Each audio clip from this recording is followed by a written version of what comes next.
Hola, buenos días, espero se encuentre muy bien.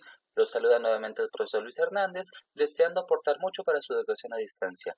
En esta ocasión les voy a comentar y les voy a explicar muy a detalle lo que viene siendo la clasificación de los materiales utilizando el modelo corpuscular. Vamos paso a pasito, les prometo que sea interesante y créeme, si consideras que solamente existen tres estados de la materia, estás muy equivocado. Prometo que te gustará. Comenzamos. Recordemos primero que la materia puede clasificarse de varias maneras.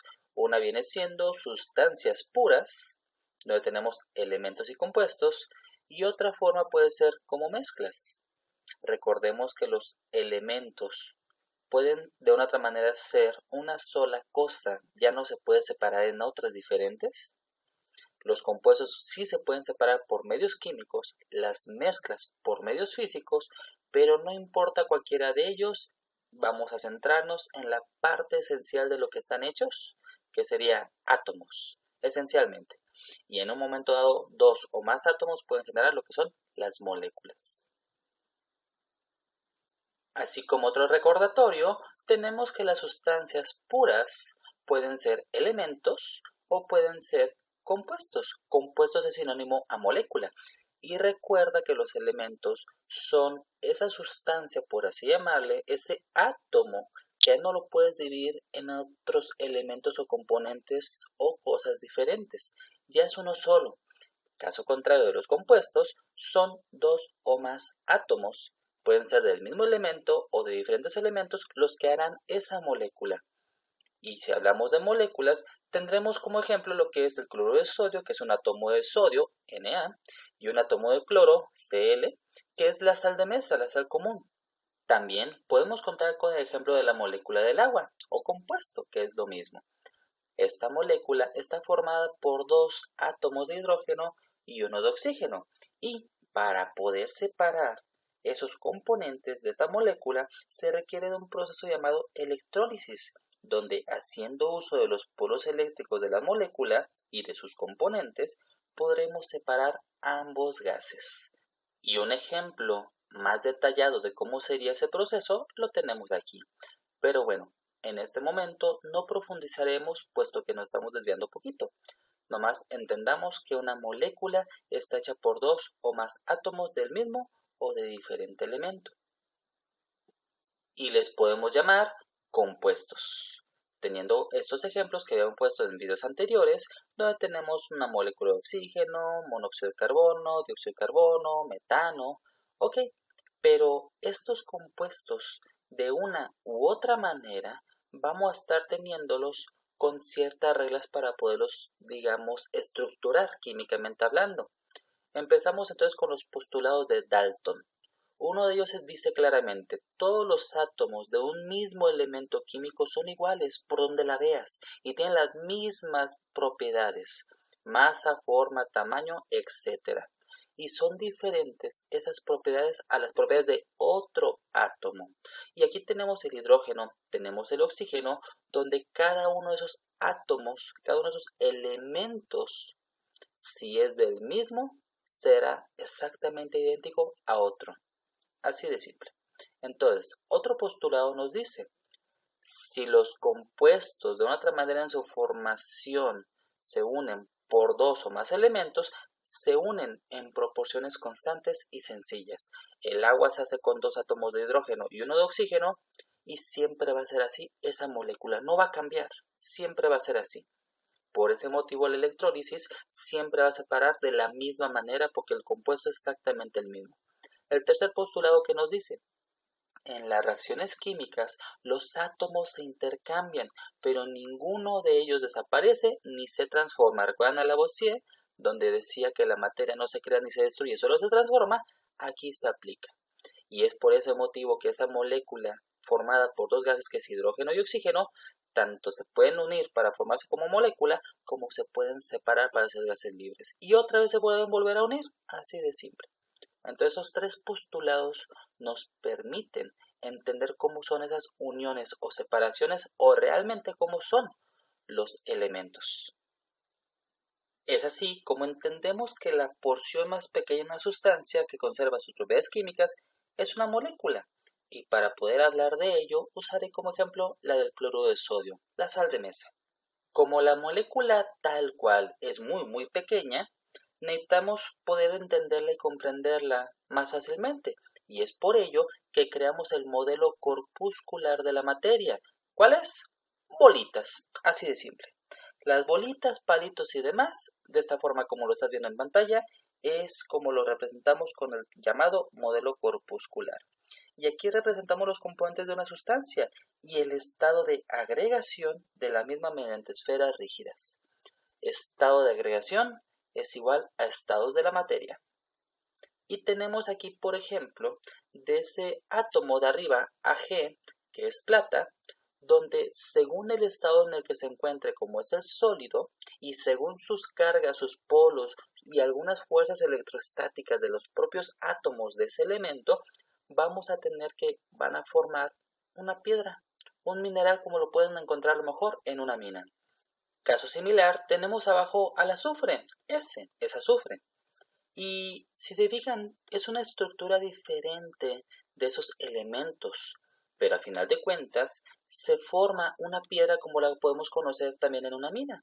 No más que aquí un detalle importante, un mismo elemento puede adoptar conformaciones estructurales diferentes con propiedades diferentes, llamadas alótropos. Por ejemplo, el grafito y el diamante son dos alótropos del carbono.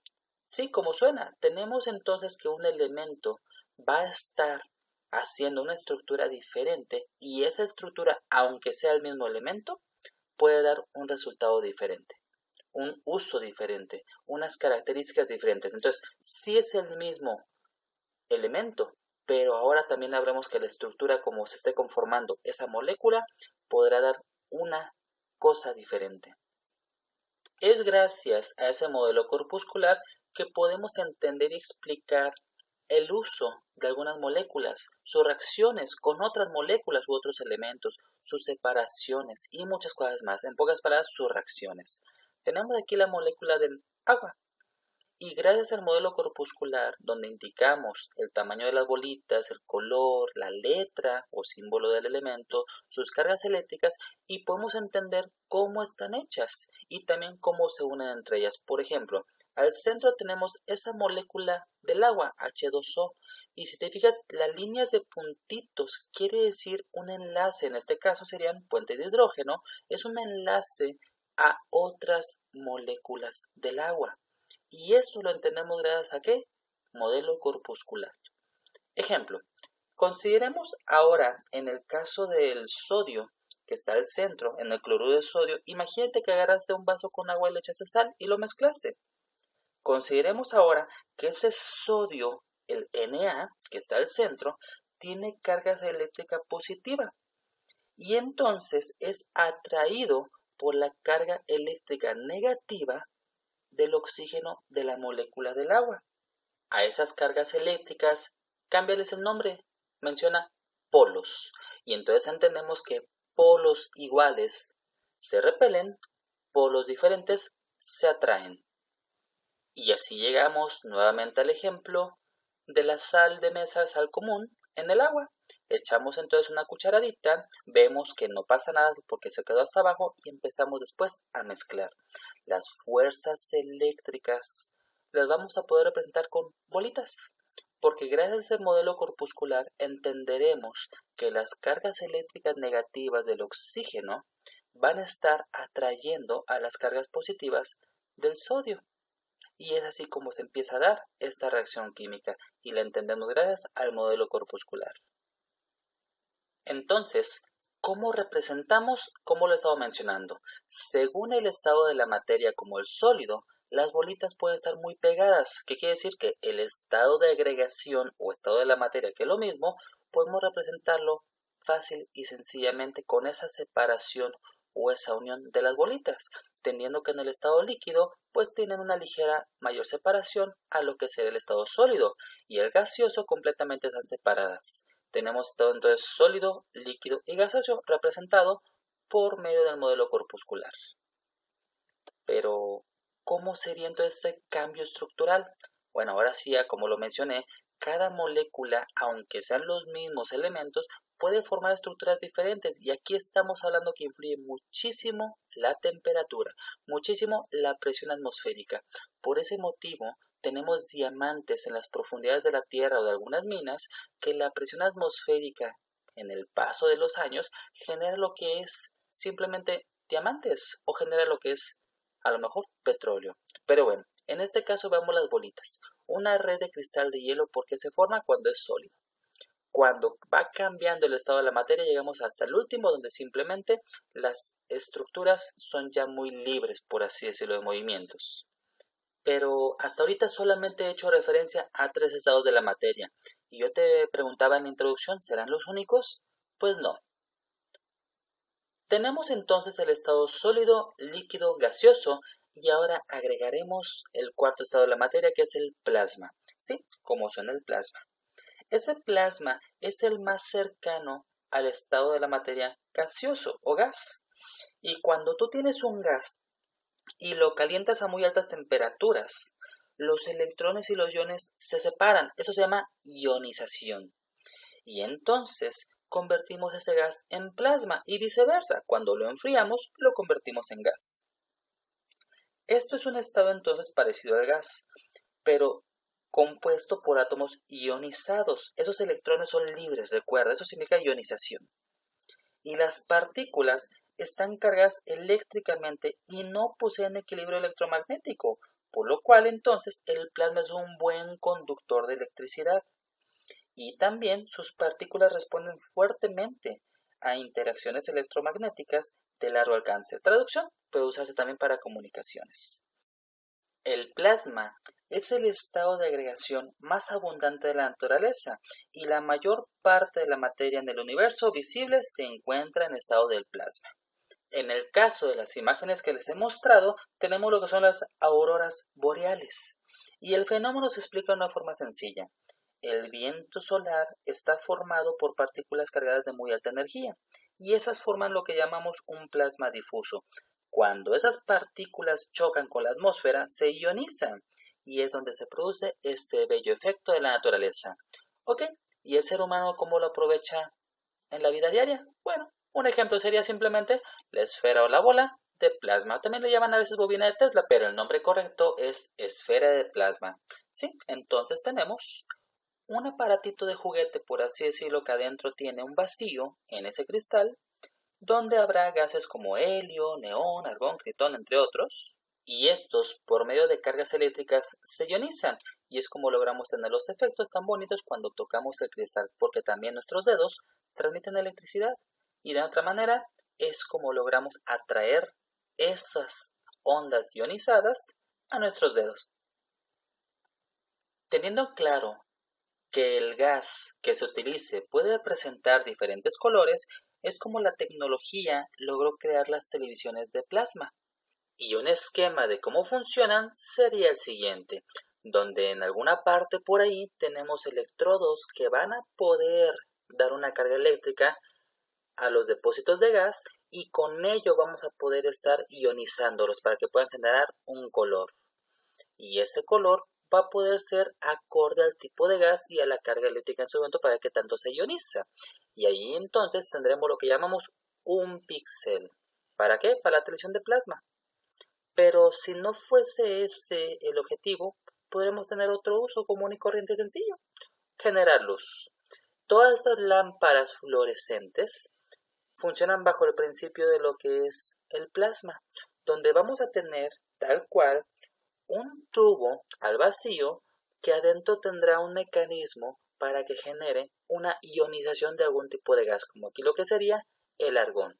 Y esta tecnología es lo que tenemos todos en casa, repito, en los tubos fluorescentes. Hasta ahorita he hablado de 4 estados de la materia. Y según lo que es el modelo corpuscular, esas bolitas que vemos arriba a la derecha, podemos caracterizarlos e identificarlos. Vamos a verlos un poquito más a detalle. El estado sólido tiene una forma y un volumen definido debido a que existe una gran fuerza de atracción entre las moléculas. En el estado líquido existe un volumen definido, pero no hay una forma variable. Esta forma va a ser acorde al recipiente que lo contenga. Y esto es gracias a que hay un equilibrio entre las fuerzas de atracción y las fuerzas de repulsión. En el siguiente gaseoso vapor, estamos considerando que no hay ni forma ni volumen definidos. Y esto es porque la fuerza de repulsión es más fuerte que la fuerza de atracción entre las moléculas. En el cuarto estado tenemos el plasma, lo acabamos de comentar, y aquí simplemente decimos que es un gas ionizado. Pero existe un quinto estado, y este estado ya se pudo demostrar en laboratorios. Este quinto estado de la materia es el condensado de Bose-Einstein. ¿Y utiliza qué? La subpartícula llamada bosones. Veámoslo un poquito más a detalle. Fíjate. Los condensados de Bose-Einstein son superfluidos gaseosos enfriados a temperaturas muy bajas, cercanas al cero absoluto. Y aquí los átomos se van a empezar a agrupar, se van a hacer un condensado como tal, y esto va a ser gracias a que se enfriaron demasiado. ¿Y cómo logramos esa temperatura tan baja? Tenemos láseres que fueron descubiertos para poder ralentizar, o sea, hacer lentos los átomos, tan lentos que como el movimiento es calor, perdieron la temperatura. Y al perder esa temperatura, ese grupo de átomos se fue condensando, se va haciendo más pequeño en un solo punto, funcionando como un solo superátomo, por decirlo así. En pocas palabras, se fueron incrementando en cantidad, pero reduciendo en el espacio que ocupaban. ¿Y esto dónde pudo hacer? A microgravedades en la Estación Internacional apenas en junio del 2020. Aclaramos que es ya física o química cuántica y ahora sí se mezclan completamente las ciencias y apenas estamos empezando a descubrir el inicio de toda una nueva era tecnológica. Y consideremos, de lo que acabas de ver del video, que usando los bosones y usando temperaturas cercanas al cero absoluto, vamos a estar teniendo un cúmulo de átomos que poco a poco, conforme los vamos enfriando con esos láseres que te mencioné hace rato, vamos a hacer que se enfríen, que se inmovilicen poco a poco, que se agrupen y se condensen en lo que conocemos entonces el quinto estado de la materia, como lo acabamos de mencionar. Condensado de Bose-Einstein. ¿Pero es el último? No, todavía falta mucho por descubrir en la ciencia. Nosotros trabajamos ahorita con los bosones, los acabamos de descubrir y acabamos de manipularlos para hacer ese estado de la materia, el Bose-Einstein Condensate. Pero ya existe otro más allá, donde utilizamos los fermiones, otra subpartícula, y es un acomodo diferente de los átomos. Y así sucesivamente lo que es la física, química, cuántica, nos empieza a asombrar muchísimo, porque ahora imagínense con este tipo de avances, todo lo que estamos descubriendo que nos hace falta. Como dicen por ahí, yo solo sé que no sé nada, y estamos en esa época de la, digamos, tecnología cuántica. Por ejemplo, ya ahorita en cuanto a subpartículas, tenemos los fotones, que descubrimos que interactúan de una otra manera y con ciertas circunstancias van a empezar a formar pares. Y esos pares harán otro posible estado de la materia, donde hablamos de ¿qué? De superfluidos. Algo que honestamente ni yo entiendo todavía. Es algo muy complejo, pero es a lo que quiero llegar. La ciencia y la tecnología apenas están en pañales en cuanto a lo que es la teoría cuántica. Y es donde, por ejemplo, hablamos de una agrupación que puede ser de átomos o puede ser de partículas de los átomos. Y así como tenemos un estado cuántico, como ven en la imagen, de repente hay alguna alteración y solamente una partícula o solamente un átomo podemos empezar a manipularlos. Y esto es la tecnología que queremos alcanzar con los supercomputadores cuánticos. Bueno, ahora sí, regresamos a algo más sencillo. Me alejé muchísimo, pero quiero que entiendas y abras los ojos a lo que te espera después. La materia. Tenemos elementos, tenemos compuestos. Elementos no se pueden separar en otras cosas diferentes, compuestos sí, por medios químicos. Y hablamos esto como tal de sustancias puras. Y las mezclas ya tenemos como tal que hay homogéneas y heterogéneas. Un repaso rapidísimo. Para poderlas expresar, tenemos, como aquí lo vemos, bolitas. Aire es un gas que es el argón, es un elemento. Y consideremos ahora el H como hidrógeno. Y fíjate, del lado izquierdo, una bolita es un átomo. Del lado derecho, Cada bolita es un átomo, pero unidas por medio tal cual de una unión química, y entonces del lado izquierdo es un solo átomo, un solo elemento, es sinónimo, es lo mismo átomo-elemento porque no está interactuando con nada, y del lado derecho, como ya hay una interacción, ya hay una unión química, aunque sea el mismo átomo, aunque sea el mismo elemento, perdón, estamos hablando que son dos unidos, y ahora se llama molécula compuesta. Y sea un elemento o átomo suelto o sea un compuesto, vamos a hacer uso del modelo corpuscular para poderlos estudiar y comprender. Aquí están tres opciones de cómo podría ser ese modelo corpuscular. Ya tú dirás o entenderás cuál quieres utilizar acorde a lo que estés estudiando. Si fuesen moléculas más complejas, bueno, cada bolita puede tener un color diferente. Las uniones también, porque hay varios tipos de uniones químicas. Y con este modelo corpuscular podemos explicar reacciones o interacciones entre las moléculas y átomos. Vuelvo aquí con esta imagen y el ejemplo de cloruro de sodio que lo vamos a disolver en agua. Y tenemos entonces sodio y cloro que ha sido separado de la propia molécula de cloruro de sodio por las moléculas del agua. Y fíjense cómo estamos hablando que las bolitas de un color y las bolitas de otro color rodean de formas diferentes al sodio y al cloro. Esto gracias a que lo que es el agua tiene esa polaridad y va a estar siendo lo que va a estar atrayendo ya sea al sodio o al cloro y va a poder servir como un disolvente. ¿De qué? De la molécula de cloruro de sodio o de la sal misma. Y por supuesto no olvidemos, la temperatura influye mucho en ello. Asimismo, podemos resumir que oficialmente existen ahorita 5 estados de la materia, considerando lo que sería sólido, líquido, gaseoso, plasma y condensado de Bose-Einstein. Con todo lo anterior, ahora te solicito que en tu cuaderno puedas realizar esta tabla y me indiques por favor si es eso que estoy mencionando un elemento, un compuesto o una mezcla, porque ahora ya tienes que saber cómo identificarlos y usando el modelo corpuscular, usando tu pensamiento crítico, usando las definiciones que están por ahí. Y, por favor, dime cómo fue el proceso para poder llegar a esa conclusión. Descríbemelo completo, por favor. ¿Sale? Y por si te falta repasar un poquito el modelo corpuscular, hazme el favor de completar tu actividad con esto mismo. Tienes ahí el modelo corpuscular de algunos átomos, algunas moléculas. Dime qué son, por favor. ¿Sale? Te lo encargo mucho y sé que podrás hacerlo sin problema alguno. Este tema y su desarrollo entiendo claramente que confundió a algunos de ustedes, pero el objetivo principal era asombrarlos, tener en cuenta lo que falta por descubrir. Si ahorita yo te digo, vamos de vacaciones a X pueblito, ¿sabes qué? Qué padre, qué chido, ok, pero si en pocos meses, pocos años empezamos a planear un viaje a la Luna, a Marte, a algún otro planeta, a ti te va a tocar, a tus hijos les va a tocar. Y ojalá me encantará algún día saber que tú fuiste posiblemente alguien que aportó a que ese viaje se lograra. Entonces, mi objetivo y mi misión como docente en esta asignatura es abrirte los ojos a lo que existe. Y así como este tema estaré preparando otros más, los siguientes corresponden a la teoría atómica y te prometo que será muy interesante. Ojalá me acompañes, suscríbete por favor, lo estoy haciendo por ustedes y por favor también recomienda mi canal. Los espero en el siguiente video de clase.